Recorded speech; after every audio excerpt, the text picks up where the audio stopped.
Hello everyone, in this video we'll be discussing section 14.3, Verify Trigonometric Identities, which begins on page 924.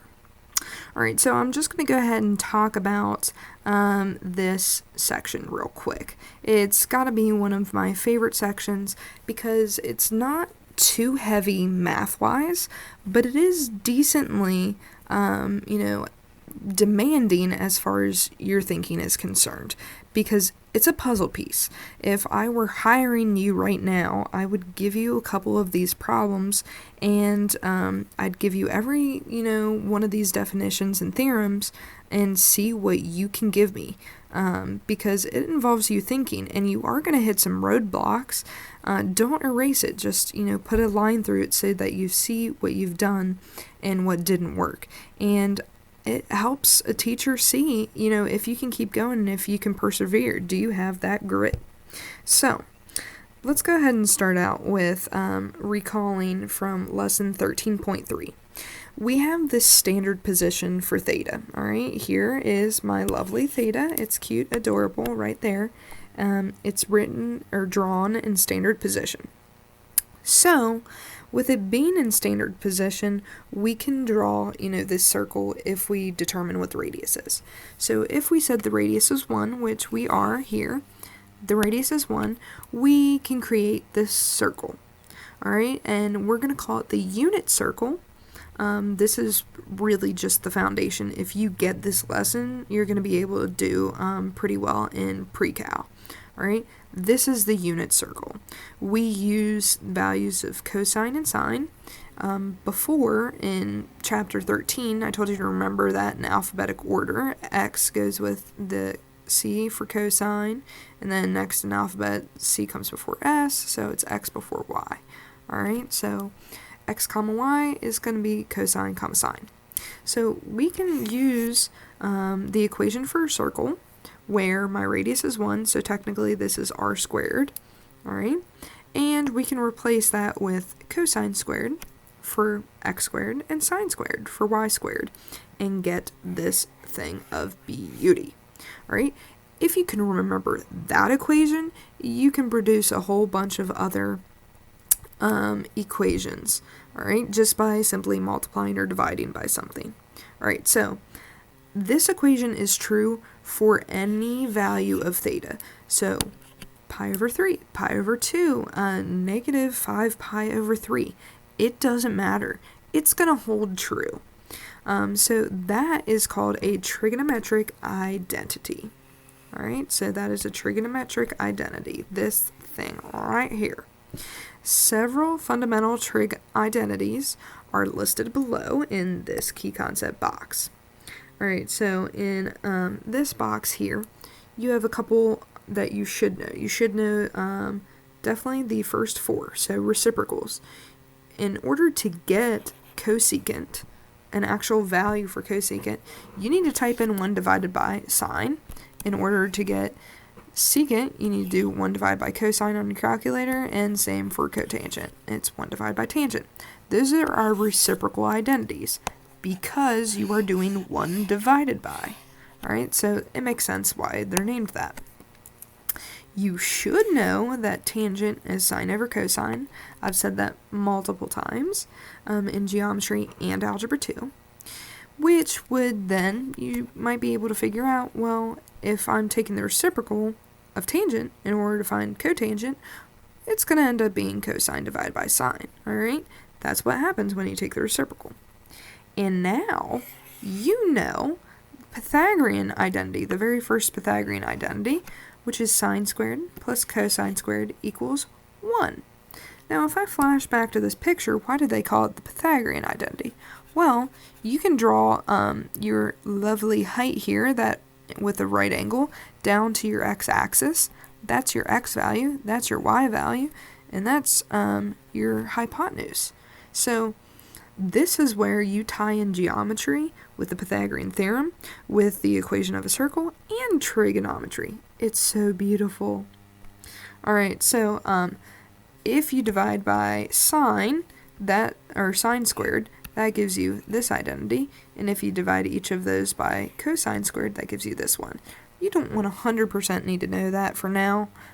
This is going to be the main identity that you use right there. Alright, and then the other ones will be sprinkled in.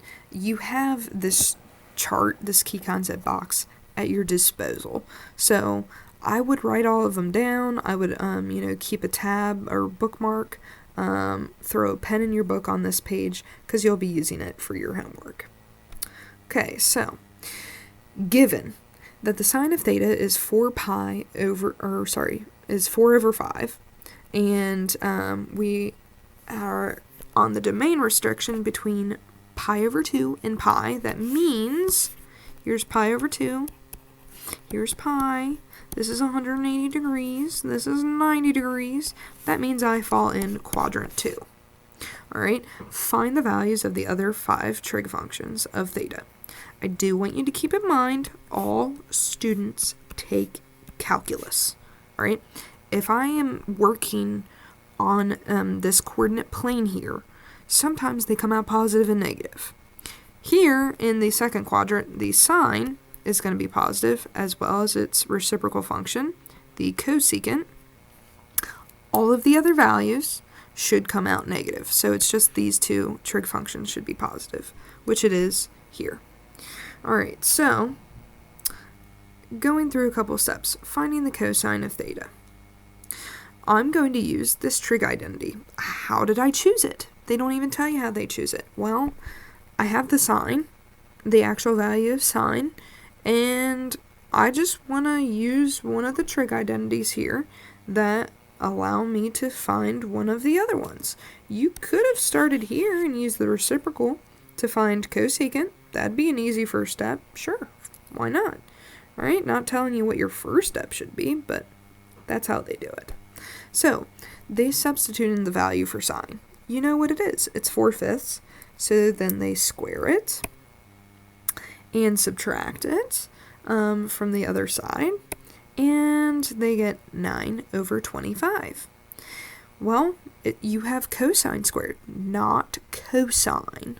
So, you take the square root, and you get plus or minus 3/5. Because you're taking the square root of something squared, you need to include that plus or minus in there. Alright, now, you need to make sure that you actually choose the negative 3/5 because it's in the second quadrant and cosine is going to be negative. Alright, so just be careful on that with the all students take calculus. Alright, so find the values of the other 4 trig functions using the values that you know. If you have sine and cosine, you should be able to find tangent because the tangent is sine divided by cosine. So you do your keep, switch what you're doing, and you flip this and make that negative 5/3, and that gives you the negative 4/3.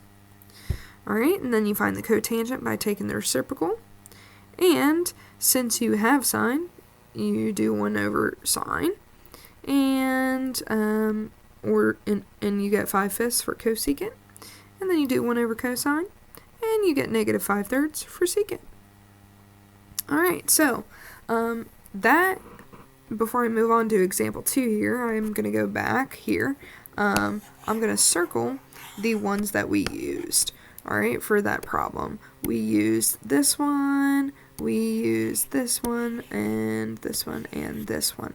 Alright, so you're going to find a common theme that we're probably going to stick with the same, functions that we use. Alright, so back here at example 2, simplify the expression tangent of pi over 2 minus theta times the sine of theta. So what they mean by simplify is we really want to try to write things that don't have something that look like this. They don't have a function of, multiple pieces. I want to get it all kind of in terms of one angle, theta. That'd be nice. And if I've got tangent and sine, ideally I'd combine them in a nicer fashion. So hopefully you see this tangent of pi over 2 minus theta, and you jump straight to one of the identities. that kind of ring a bell. All right, so this identity allows you to replace that tangent of pi over 2 minus theta with cotangent of theta. All right, and then I know that the cotangent is cosine over sine, and then those signs cancel out. So I just get the cosine of theta. You can argue about which, identities to use, but you can't argue that that looks a heck of a lot nicer than my original problem. All right, so those values are equal, and I would much rather type in the cosine of an angle rather than type in all of this mess with that angle. They're going to end up equal, but I'd rather use this instead. All right, so example 3, simplify the expression. Here I see a cotangent squared, and I might want to use a particular identity for that. I see 1 divided by a sine, and I might want to use an identity for that one. So let's see what they do. First, they replace that 1 divided by sine with cosecant. That makes sense. That's really easy to see. It's the reciprocal identity there. And then they replace the cotangent squared with cosecant squared minus 1. How did they get that cotangent squared? Let's flash back to the identity page. All right, and it is right here. They had to solve for cotangent squared, so they subtracted 1 from both sides. So they got cotangent squared of theta equals cosecant squared theta minus 1. All right, so they had to solve, but, we saw that squared, and we automatically jumped to those Pythagorean identities. All right, so back to our problem. That's where this chunk came from. And then they go through and they multiply, they distribute. I see that we have all cosecants, which is fantastic. And then we have this minus cosecant theta plus cosecant theta, and those cancel out. All right, which results in a cosecant cubed theta. And now we have some guided practice. So why don't you go ahead, try to use what quadrant you're in to make sure that you have the absolute correct positive or negative values. Maybe draw some stuff out and see if you get the other 5 trig identities. All right, same thing with guide practice 2. All right, this one's a little bit rough because of the radical. And guided practice 3, see if you can simplify it. And really, these answers, you're going to get a lot of 1s or 0s.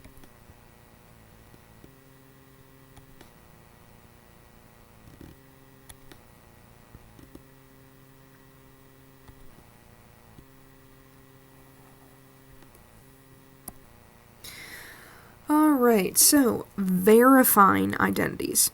You can use the fundamental identities in that key concept box on page 924 to verify new trig identities. When verifying an identity, you begin with the expression on one side. So you have, I'll just go ahead and say sine squared theta plus cosine squared theta equals 1. Alright, we already know that for the record. But what we do is we kind of erase, the second side here. And we replace one of these values, and we kind of keep working it and keep working it until all the way at the end we get equals 1. Alright, so that's what they mean by replace on one side, use the expression on one side, and then use these properties to manipulate, alright, the expression until it's identical to the other side. Alright, so as far as, you're working it and you have this original equation, and you just continually substitute and replace and, do what you can to get these true statements. Alright, so verify the identity. Secant squared theta minus 1 divided by secant squared theta equals sine squared of theta. So they start out just by, taking this one side, this left side of the equation. And we get secant squared theta minus 1. We separate that. So if I have multiple terms in a numerator and I have one denominator here, I can go ahead and separate those into the two fractions. So just like 1 minus 2 over 3 is the same thing as 1/3 minus 2/3. It's the same with these trig functions here. So then they go ahead and reduce secant squared over secant squared is 1. And then 1 over secant squared, I go ahead and move that exponent out, and I get that to be cosine squared. And 1 minus cosine squared is sine squared. So I have achieved exactly what I want. Sine squared of theta. Alright, example 5, verify the identity. Secant x plus tangent x equals cosine of x over 1 minus sine of x. So one thing at a time. So we start out with secant x plus tangent x. They replace secant with 1 over cosine x, and then they replace tangent of x with sine x over cosine of x.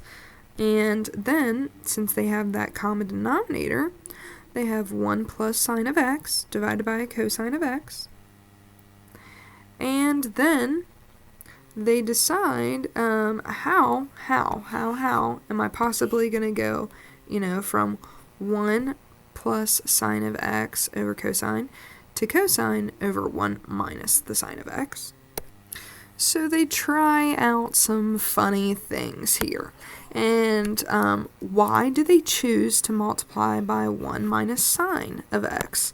Well, we see this 1 plus the sine of x, and we can go back to our trig identities, and we would really want, like a sine squared or something like that. So the way that we can do that is by multiplying. You can kind of think of this as kind of like the conjugate in order to get a certain value. So when you multiply it out, you get 1 minus sine squared of x. And the bottom doesn't necessarily simplify too much. Alright, so 1 minus the sine squared of x is cosine squared of x. And you get the cosine squared of x over 1 minus the sine of x, because one of these cosines cancels out. Alright, so that example 5 is probably the most difficult one because of that multiplication step. Alright, example 6, shadow length. A vertical gnomon, I guess, has a height of h, the length of s, blah, blah, blah, blah, blah, blah. Show that the equation is equivalent to s equals h times the cotangent of theta. Alright, so this is what we are starting with, and we need it to end up equaling that h cotangent of theta. So we are proving an identity here. We start out with our lovely equation. What you're not going to have is that 90 degrees. You're going to see that written as pi over 2. Alright, so we write that as pi over 2. And then we replace that sine of pi over 2 minus theta with the cosine of theta. And then cosine over sine of theta equals cotangent of theta. And we have confirmed it. Alright, so guided practice. Go ahead and see if you can verify these and write out your steps nicely.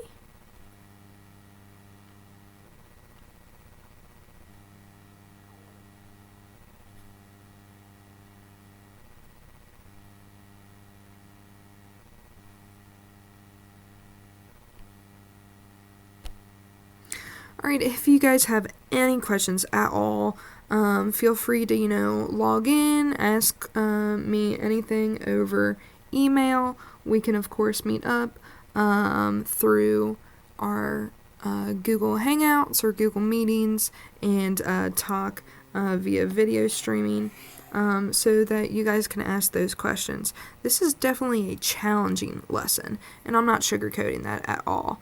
Alright, so take your time, try things out. Just simply cross them out if they didn't work. If you get stuck, just give a shout out.